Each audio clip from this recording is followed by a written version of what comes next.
Ketika 4 mahasiswa tertembak mati. Puisi Ise, Denny J.A.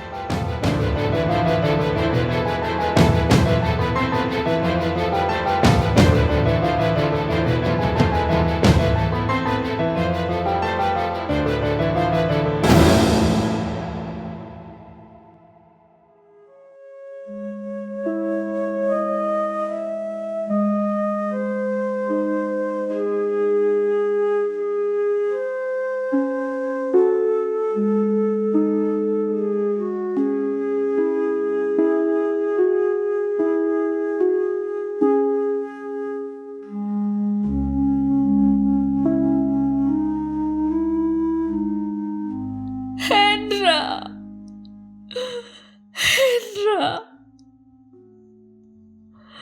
kau duluan menyusul mereka. Kau juga mati muda.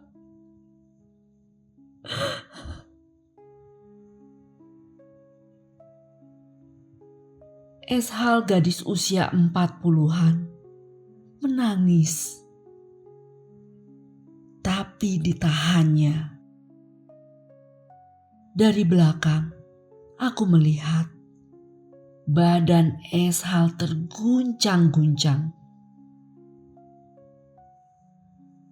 Aku biarkan saja Eshal menyalurkan guncangan batin sepuasnya. Sore hari, pemakaman di San Diego Hills, Karawang begitu hening. Rumput hijau yang luas, angin bertiup sepoi sepi. Waktu seolah terhenti. Ngilu hatiku. Suasana kematian orang yang aku sayangi selalu menyentuh. Sangat dalam. Aku sendiri sudah puas menangis di hari pertama wafatnya Hendra. Sekarang hari ke-7. Hendra sahabatku bahkan sejak SMA. Ini titipan Hendra Chen untukmu. Ia ingin kau menyimpannya. Kuserahkan apa yang sudah kuniatkan sejak awal. Dengan pandangan lemah, Eshal menatapku. Ia terima bungkusan kertas itu.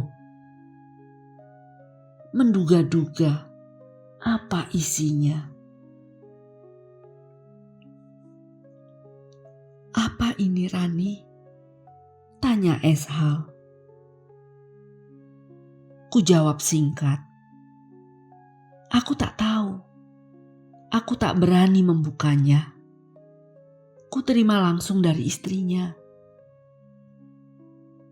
Katanya, Hendra minta ini disampaikan padamu. Eshal membuka kertas itu. Dilihatnya isi kain batik Jawa Hokokai. Itu buatan dari Oe Suchun, batik kuno. Kainnya terasa sudah lama. Kali ini tangis Eshal meledak. Ia tutup matanya dengan kain itu. Hen, mengapa kau beri kain ini sekarang saat kau sudah meninggal? Aku menunggu lama sekali.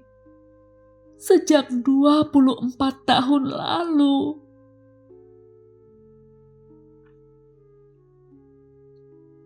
Aku ikut menangis. Suara Eshal membawaku terbang ke masa lalu.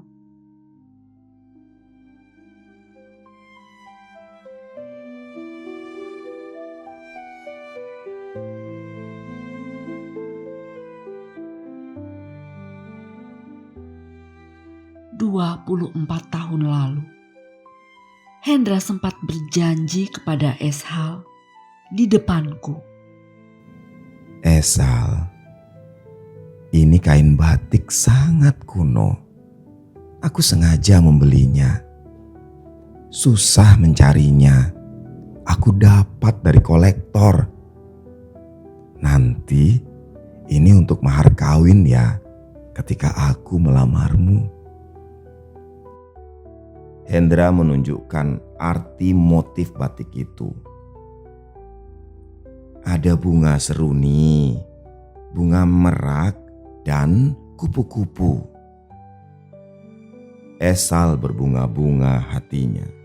Dipeluknya Hendra. Amboi, bahagianya sepasang kekasih mahasiswa ini. Namun kain itu tak kunjung diberikan. Eshal menerimanya 24 tahun kemudian, justru di depan makam Hendra.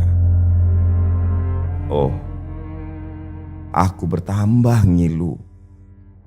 Angin di pemakaman San Diego Hills menerbangkanku ke tahun 1990-an. Itu era ketika kami masih menjadi aktivis mahasiswa Trisakti. Itu era 1998. Itu era ketika 4 teman kami sesama aktivis mahasiswa Trisakti tertembak mati.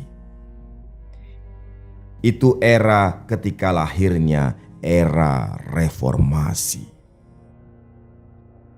Itu era ketika akhir dari kekuasaan Presiden Soeharto.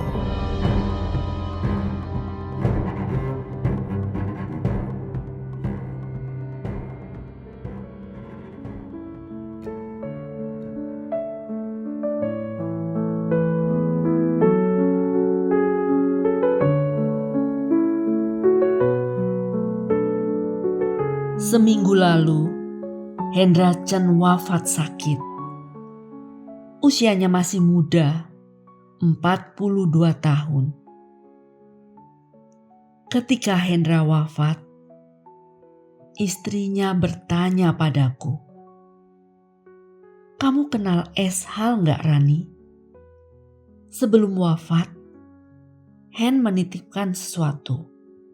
Ia minta barang itu disampaikan ke Eshal lewat dirimu. Singkat saja aku jawab, "Oh, oke. Aku kenal Eshal. Ia sahabat era mahasiswa dulu." "Masih jumpa Eshal?" tanya istrinya lagi. Aku menyelidik. Ku jawab santai, "Sudah lama Eshal menghilang." Aku mengingat-ingat kapan terakhir berkomunikasi dengan Eshal. Itu di tahun 2008. Sudah 14 tahun lalu aku tak lagi jumpa. Ku jawab lagi istri Hendra. Aku dengar Eshal pindah ke Yogyakarta. Tapi aku bisa cari. Aku tahu rumah kakaknya di Jakarta. Tolong ya Rani, pinta istrinya padaku. Hendra sahabatmu. Tak semua rahasianya aku tahu. Tapi ia sudah wafat. Ini amanah orang yang sudah wafat. Hendra jumpa calon istrinya di tahun 2004. Tahun 2007 mereka menikah. Tahun 2008 mereka punya anak. Istrinya tak tahu masa silam Hendra. Hendra agaknya tak cerita. Sejak tahun 2008 pula, Esal menghilang. Ia pun tak mau aku kontak. Katanya, ingin melupakan Hendra, ingin juga meninggalkan kota ini, Jakarta. Ini kota penuh kenangan pahit. Aku sedang perlu yang manis-manis.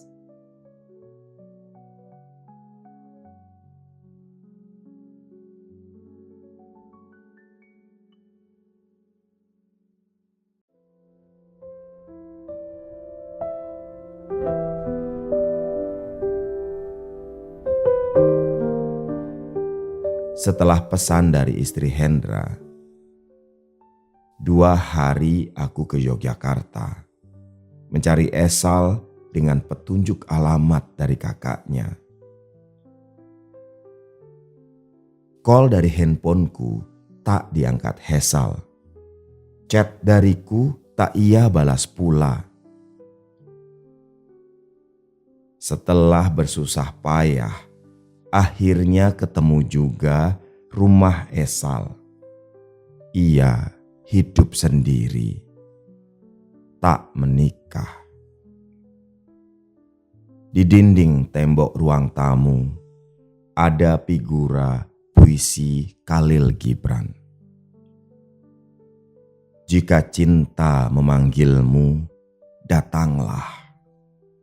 Walau pedang di balik sayapnya melukaimu. Aku ingat, sangat ingat. Itu pemberian dari Hendra.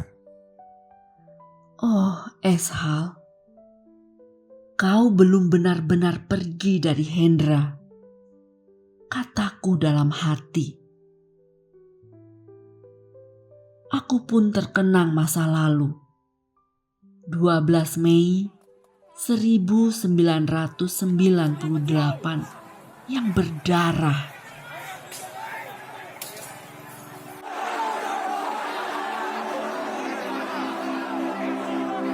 Tak hanya 4 mahasiswa Trisakti yang mati. Tak hanya Hendriawan C, Hafdin Royan, Elang, dan Heri Hertanto yang ditembak dan meninggal. Tapi ada 41 mahasiswa yang terkena peluru tajam. Ada ratusan mahasiswa terkena peluru karet. Hendra Chan pun terkena peluru karet. Kakinya berdarah. Aku juga terkena bagian tanganku. Eshal terdorong jatuh, wajahnya memar. Kami bertiga juga bisa saja terkena peluru tajam. Mati. Peluru di mana-mana. Tahun 1998, kami aktivis mahasiswa. Acap kali kami berjalan bertiga. Teman-teman menyebut kami The Three Musketeers. Lelakinya hanya Hendra, 2 wanita di sampingnya, aku dan Eshal.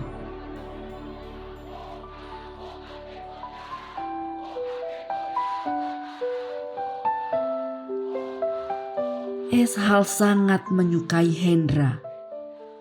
Ia jatuh cinta. Kata Eshal, ia tipe lelaki kudamba.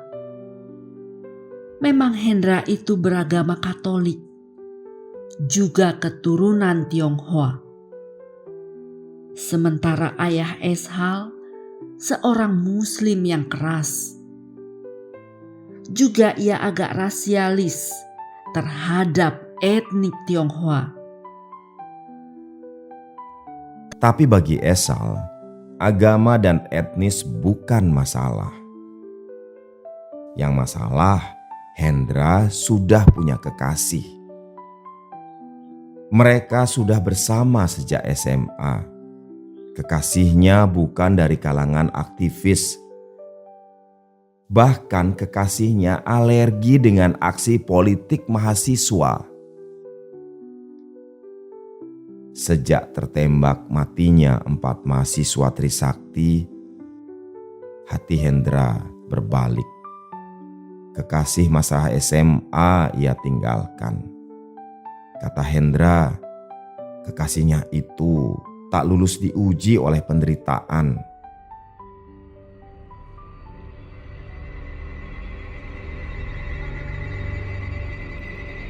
Awalnya hujan peluru di kampus Trisakti, semua panik. Teriak sana dan sini, takut. Kasih Hendra pergi tunggang langgang. Hendra kakinya berdarah. Dia memanggil kekasihnya. Tapi kekasihnya tak terlihat lagi. Datanglah Esal. Hendra dibawa ke rumah sakit terdekat, Sumber Waras. Esal yang menemani Hendra. Esal menunggunya berhari-hari. Terasa oleh Hendra, Esal merawatnya. Orang tua dan keluarga Hendra ada di Surabaya. Puluhan mahasiswa Trisakti berbaring di rumah sakit itu. Saat itu terdengar berita duka. Elang Lesmana tertembak di bagian jantung dan punggungnya. Itu peluru tajam.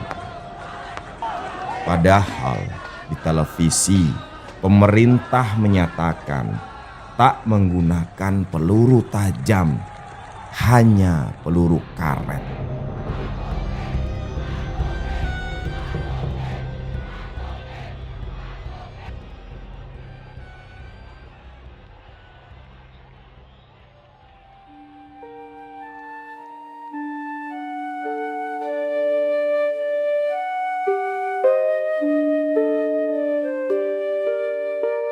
Udara yang sejuk di San Diego Hills, Karawang menambah ngilu. Eshal nampak ingin sendiri di makam itu. Tak ingin diganggu. Oh, aku sungguh teringat jam demi jam hari itu. 12 Mei 1998.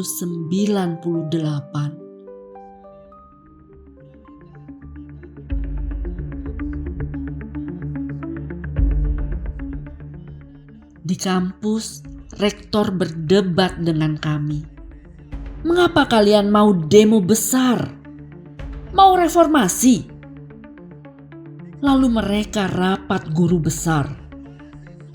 Hasilnya tak terduga. Pimpinan universitas mendukung. Ditetapkan tanggal 12 Mei 1998,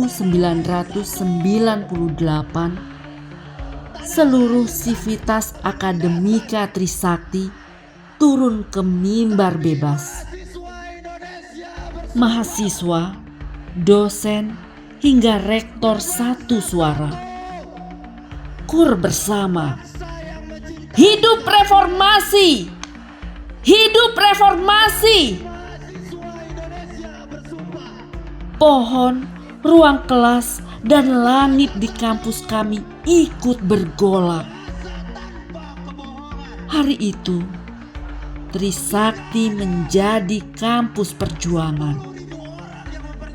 Terkumpul satu barisan, 15.000 massa. Dimulailah long march dari Universitas Trisakti menuju gedung DPR MPR. Mereka dijaga Satgas Mahasiswa. Satu perintah, jangan ada kekerasan, jangan bentrok dengan aparat.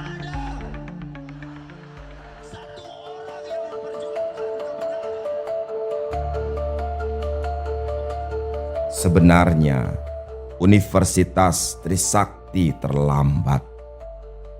Daerah sudah bergolak.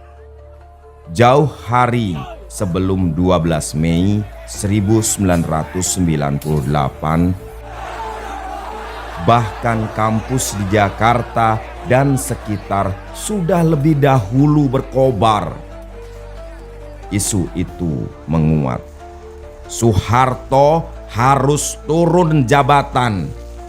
Gerakan mahasiswa sudah ada di Jabotabek, di Solo, di Bogor, di Yogyakarta. Tapi belum ada yang semasif Universitas Trisakti. 9 fakultas mendukung, 18 jurusan siap sedia. Jajaran rektor satu suara, karyawan dan dosen kompak. Semua ini lewat proses yang sulit. 3 bulan waktu dibutuhkan melahirkan gerakan satu suara. Aksi dimulai pukul 08.00 WIB.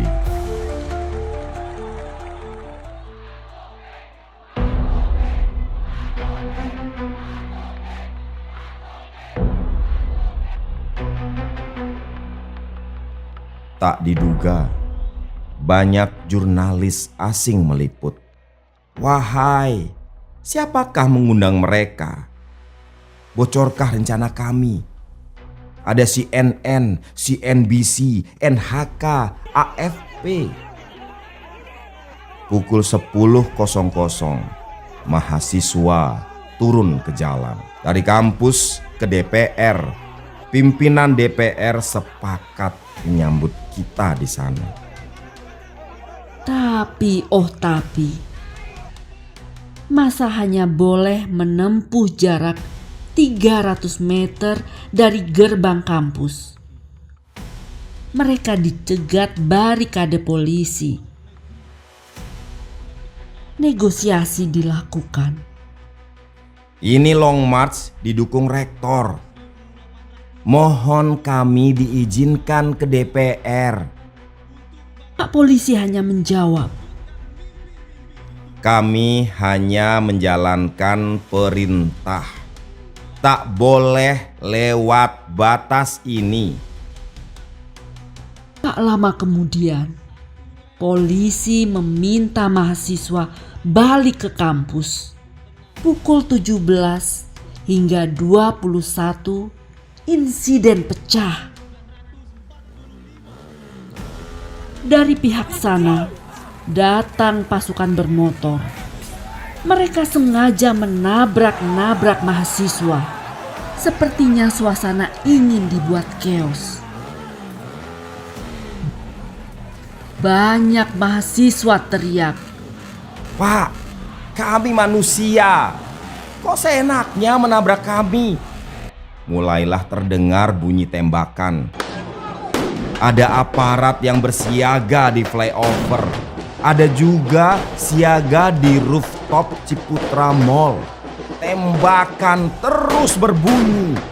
Di televisi sudah muncul berita 4 mahasiswa Trisakti tertembak mati.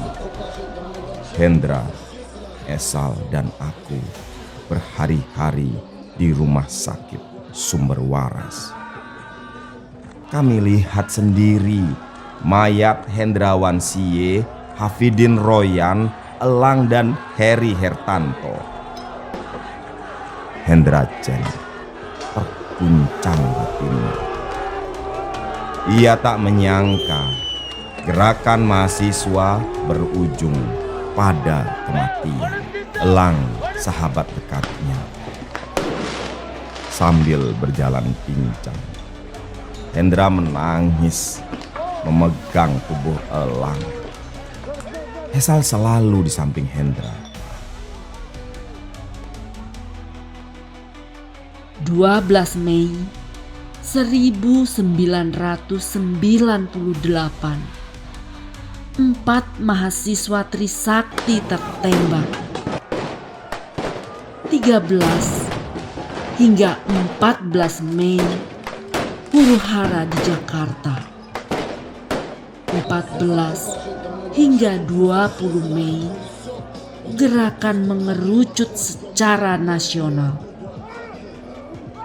Namun kemarahan pada pemerintah ada yang belokkan menjadi kerusuhan rasial. Perumahan dan toko milik Tionghoa diserbu, dirusak, dijarah. 21 Mei, Soeharto mundur sebagai Presiden RI. Untuk menyatakan berhenti dari jabatan saya sebagai Presiden Republik Indonesia, terhitung sejak saya bacakan pernyataan ini pada hari ini, Kamis 21 Mei. Era reformasi dimulai.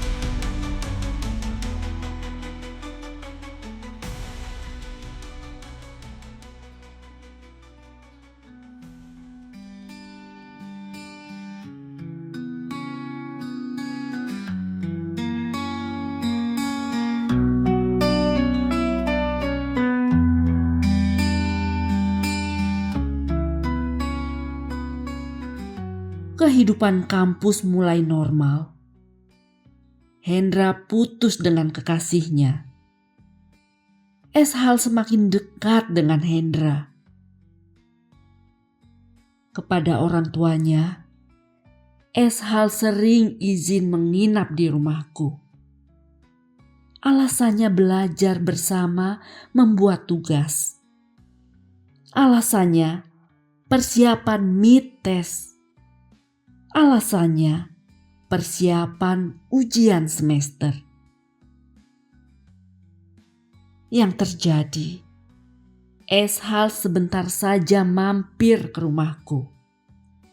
Sisanya, ia bermalam di apartemen Hendra, berdua saja. Untuk belajar soal kelas, apalagi soal hidup, Hendra orangnya. Ia juara seuniversitas. Rata-rata nilai mata kuliahnya paling tinggi.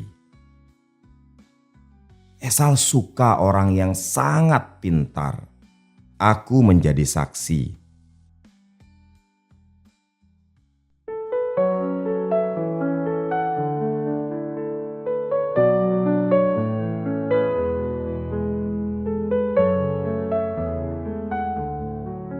Hendra berkunjung ke rumah orang tua Eshal. Ia nyatakan niat menikahi Eshal. Ujar Hendra, "Jika diizinkan, kami menikah di luar negeri saja. Singapura bisa menerima pernikahan beda agama." Ayah Eshal menjawab, "Mustahil. Saya membolehkan Eshal melawan perintah agama. Wanita muslim harus menikah dengan pria muslim."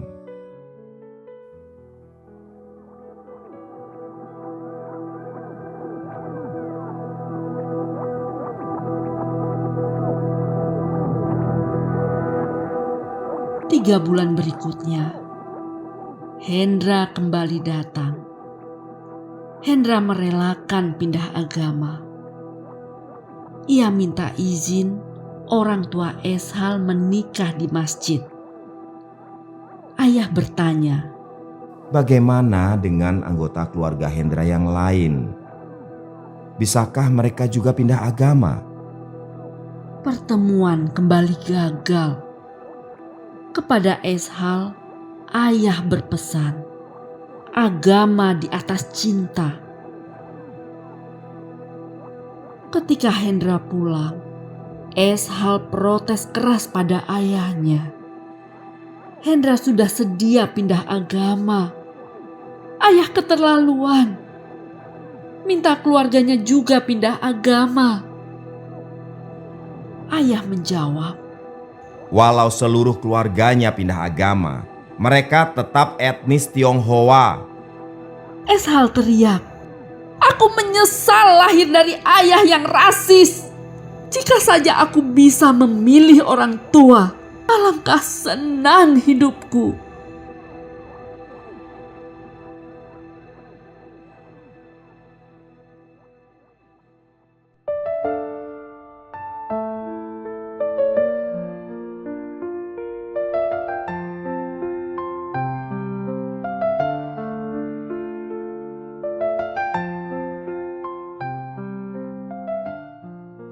Setahun setelah 2 kali lamaran ditolak, Hendra pamit kepada Esal.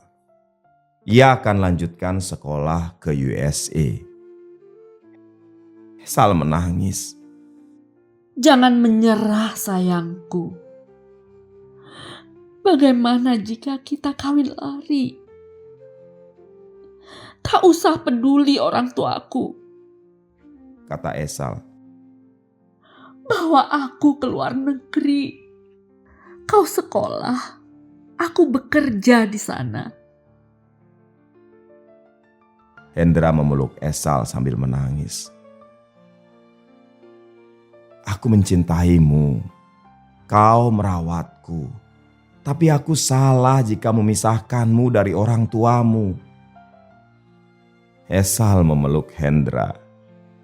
Ia menangis lebih keras lagi. Itulah pertemuan mereka yang terakhir.